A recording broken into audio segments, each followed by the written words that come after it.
bakso pikul. Sebenarnya kita namain bakso pikul kurang lebih di Jogja 5 tahun. Itu yang saya makan itu bakso pikul, bakso pikulan gitu.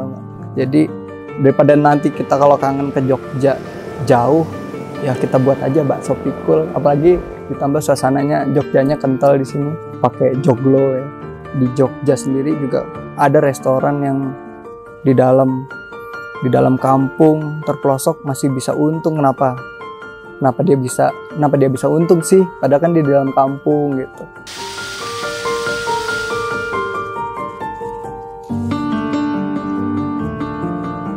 Kita mulai harga bakso itu 15.000 sampai 30.000. 30.000 ya udah paling jumbo. Cuma kita nggak naikin harga baksonya itu dari sayurnya juga enggak, karena biar masyarakat juga bisa nyobain kalau sayur hidroponik itu enak.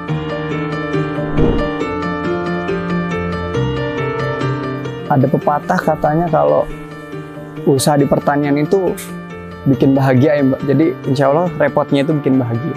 Itu kunci kebahagiaan itu pas dipanen Mbak. Setelah kita nanam susah-susah, pas panen tuh udah kayak lega banget itu. Apalagi dapat duitnya kan. Makanya makin senengnya sih di situ ya Mbak. Apalagi kalau total panennya juga melimpah, wah kita sangat senang sih Mbak.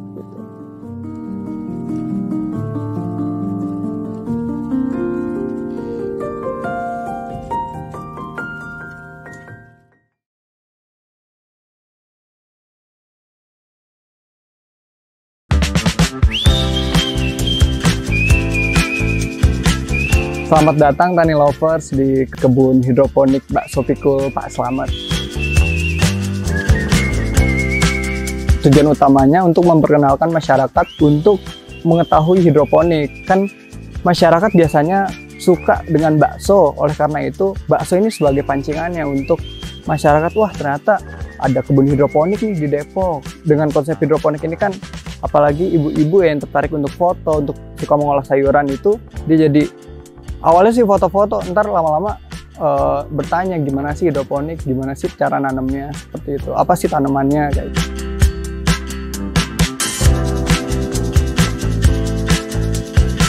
Yang bawa-bawanya udah dari buat burger aku minta yang ini. Kalau suami nanya dari mana?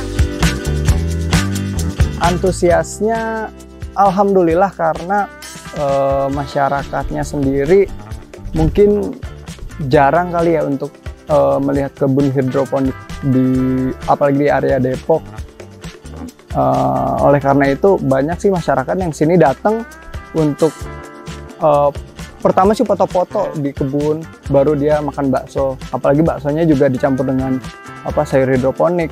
Emang agak aneh bakso makan pakai selada, tapi pas dicoba kan jadi ada yang kaget, wah ternyata enak juga, apalagi seladanya selada hidroponik. Kalau sekarang kita lagi nanam selada, romen, dan biasanya juga kita nanam kale. Kalau nanam kale pun itu masyarakatnya juga lebih antusias lagi datang karena makan bakso pakai kale kan mewah gitu. Biasanya kan kale kan dianggap tanaman mahal. Iya, benar di kami juga tidak menggunakan bahan kimia, kita langsung pure dengan bahan organik tanpa pestisida seperti itu.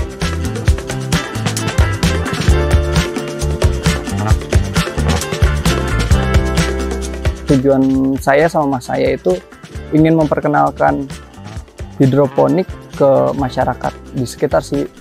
Sebenarnya awalnya ini kebunnya dulu Mbak. Jadi kakak saya ini suka banget dia sama hidroponik. Dia belajar di YouTube. Dia akhirnya nanam sendiri tuh. Modal satu pipa ya, satu pipa itu dilobang-lobangin. Lama-lama tertarik, lama-lama wah kayaknya menguntungkan nih. Setelah kita observasi tentang pasarnya, akhirnya kita buat kebun kecil dulu ukuran 9x16 awalnya. Setelah kita dapat pasar, wah ternyata pasar hidroponik itu sangat luas, sangat banyak. Jadi kita kembangin lagi deh karena peluang ya Mbak, kita melihat peluang.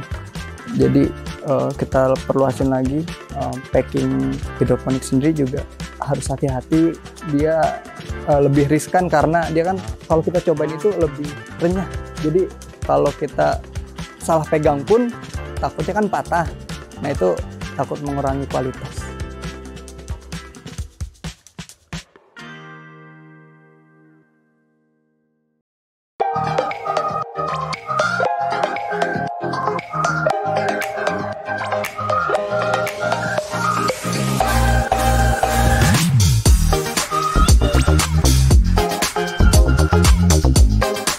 Sebenarnya target pasar kita kan anak muda ya, yang nyari hidden gem. Jadi malah anak mudanya tertarik dan orang tuanya juga ikutan tertarik, jadi ikut datang. Mereka sangat antusias karena yaitu ada bakso dengan sayur hidroponik. Apalagi beda sayur baksonya kan biasanya dengan sawi gitu ya. Ini kami menggunakan selada karena pas dicoba nanti juga lebih renyah kayak kerupukan seperti itu. Kalau mereka sadar kalau sayur hidroponik enak, mereka kan juga bakalan, wah saya juga mau nanam lah kalau kayak gitu. Saya juga mau nanam kalau kayak gitu. Jadi mau memacu masyarakat sendiri untuk nanam sayur hidroponik sih seperti itu.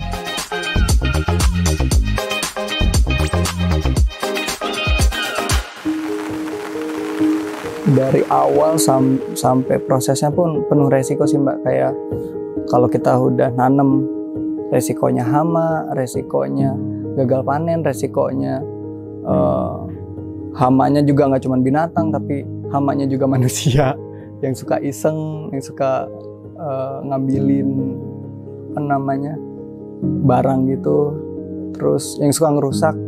Karena kita juga baru merintis, kita nyari tukang susah. Mas bisa bikin greenhouse? Wah itu mah saya bisa, nggak taunya nggak ngerti plastiknya gimana, bentukannya gimana, suhu di dalam ruangannya seperti apa sih namanya, alur udaranya seperti apa, dan ya itu jadi saya habis di waktu sama habis di biaya seperti itu. Dan yang agak riskannya juga saya juga pernah pas badai Depok itu ambruk greenhouse-nya, dan itu juga awalnya ada pohon kelengkeng itu ambruk. Jadi saking besarnya angin itu pada tahun berapa ya, 2019 atau 2020. Jadi di situ kita belajar sih Mbak. Jadi bikin greenhouse itu nggak main-main ternyata. Nggak cuman tiang dan insect net dan pipa-pipa yang lain, tapi kita juga harus mikirin kekuatannya berapa lamanya. Saya pikirnya kayak saya udah terjun di sini ya mungkin ya mau ngabisin masa gagal nih Mbak. Jadi kalau saya nggak lakuin lagi ya udah saya gagal gitu. Kalau saya lakuin berarti nggak ada gagalnya. Jadi saya mau ngabisin masa gagalnya ini.